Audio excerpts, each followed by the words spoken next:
എനിക്കുണ്ടായ എക്സ്പീരിയൻസ്.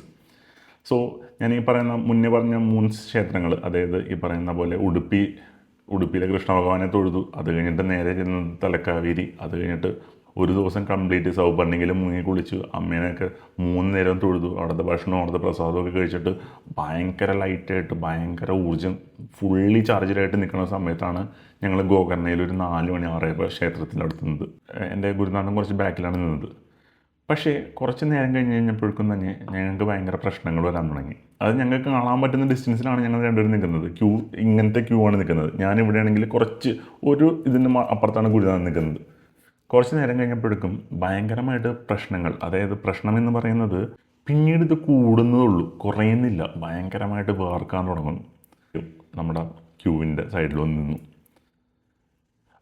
അപ്പം നോക്കുമ്പോൾ ഒരു സാധാരണമാണ്. പക്ഷേ കുറച്ചും കൂടി ഒന്ന് സൂക്ഷിച്ച് നോക്കിയപ്പോഴാണ് പ്രശ്നം ഇരിക്കുന്നത്. നീ ആ സംഭവം കണ്ടോന്ന് വെച്ചു. ഞാൻ കണ്ടു. കുട്ടിയുടെ സംഭവം കയ്യിൽ ഒരു ബാധ ഇരിപ്പുണ്ട്. ആ ബാധയുടെ പ്രശ്നമാണ് നമുക്കിത് എഫക്റ്റ് ചെയ്യുന്നത്. നമ്മൾ അത്രയ്ക്കും ലൈറ്റായിട്ട് നിൽക്കുന്നതാണ്. അതുകൊണ്ട് നമുക്കിത് പെട്ടെന്ന് അറിയാൻ പറ്റും. അപ്പം നിങ്ങൾക്കും ഇങ്ങനൊരു പ്രശ്നം, ഈ പറഞ്ഞ നല്ലൊരു ഊർജ്ജമായിട്ട് നിങ്ങൾ നിൽക്കുന്ന സമയത്ത് ഇങ്ങനത്തെ ഒരു പ്രശ്നം ഉണ്ടെങ്കിൽ നിങ്ങളുടെ ചുറ്റുപാട് ഒരു നെഗറ്റീവ് എനർജി ഉണ്ടെന്നാണ് എൻ്റെ അർത്ഥം. ഞാൻ ഈ